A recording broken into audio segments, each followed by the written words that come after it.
Mitosis is the highly organized and controlled division of nuclear contents that occurs during the cell cycle.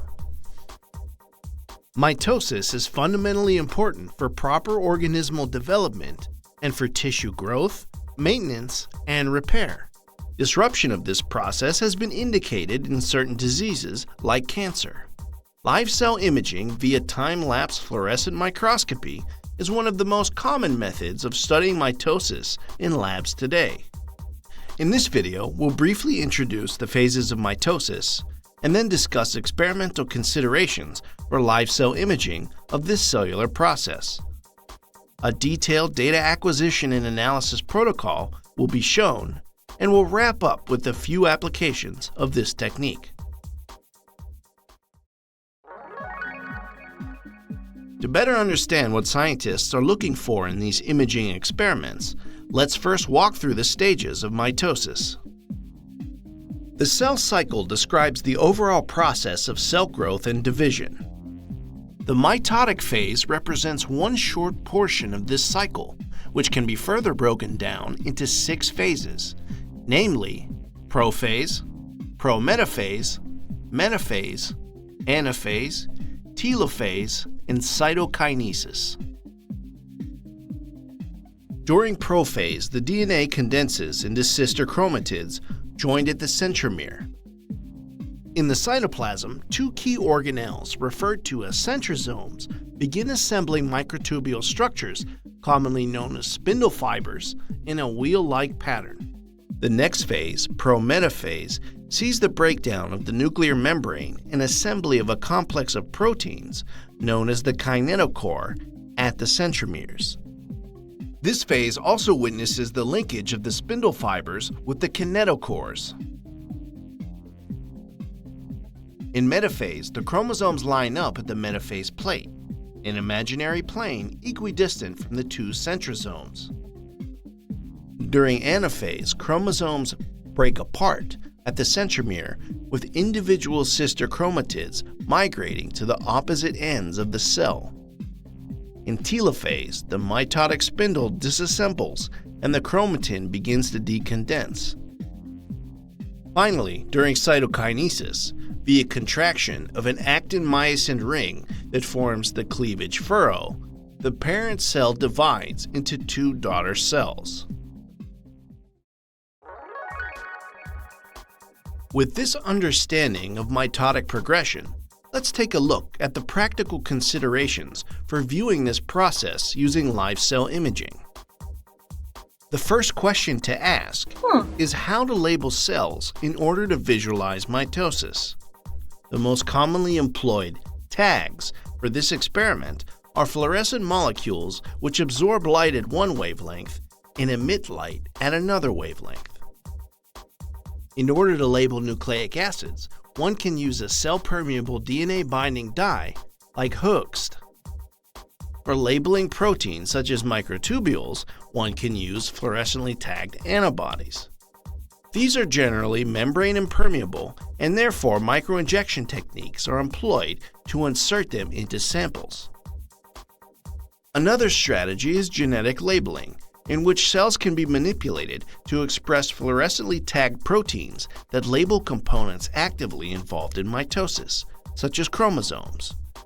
When working with fluorescent molecules, you must avoid excessive exposure to light to avoid photobleaching. Choosing the right microscope is an equally important decision. The 2 most commonly used microscopes are epifluorescent and confocal. Epifluorescent, or wide-field microscopy, passes light over the entire field of view, while confocal microscopy uses lasers to focus light onto single points. While epifluorescent microscopes are typically cheaper, confocal microscopes are preferred as the point illumination provides increased optical resolution, producing clearer images. The single point of illumination also reduces phototoxicity, or increased cell death caused by excessive exposure to light.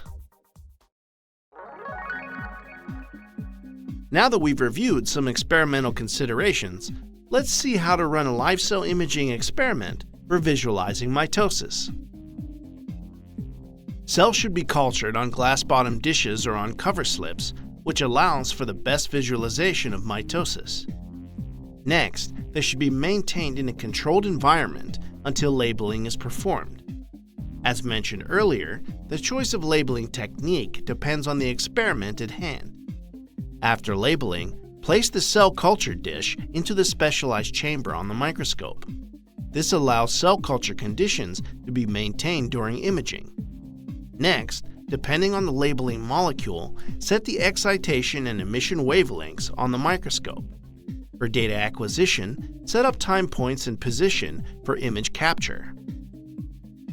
In this context, time points are the instances at which images will be acquired to provide complete visual coverage for all mitotic stages. Positions refer to the XY coordinates on the culture dish.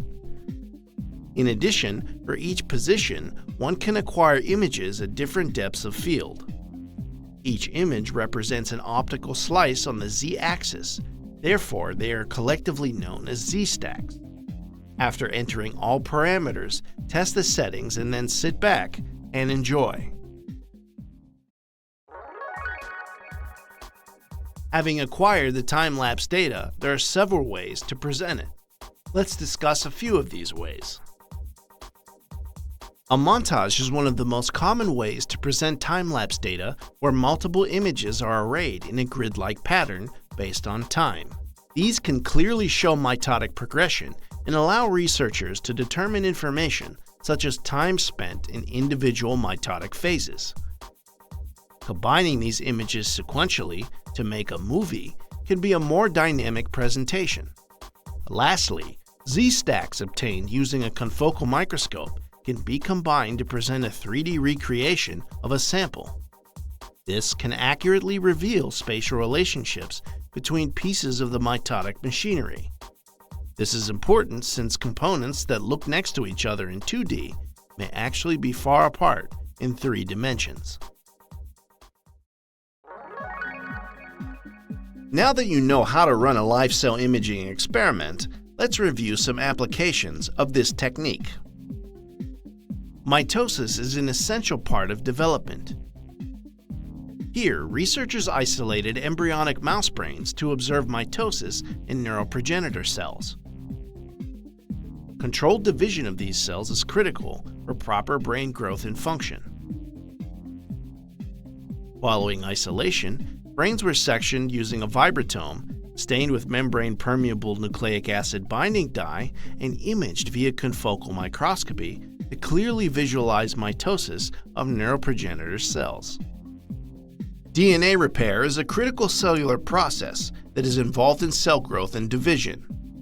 In this experiment, researchers studied a DNA repair protein that forms foci, which are punctate spots created in response to DNA damage.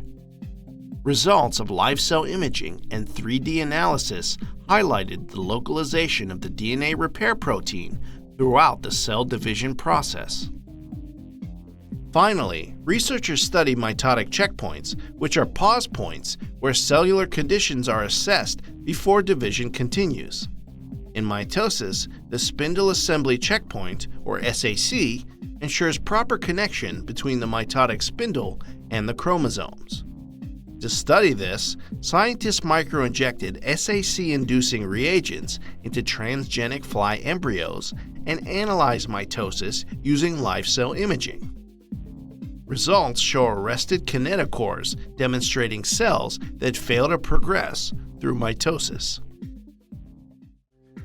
You've just watched Joe's video on live cell imaging of mitosis. Following an introduction to the stages of mitosis, this video introduced important considerations and data analysis techniques for live cell imaging. Finally, applications of this technique were presented. Live cell imaging has substantially helped scientists in understanding mitotic mechanisms related to development, tissue maintenance, and disease. As always, thanks for watching.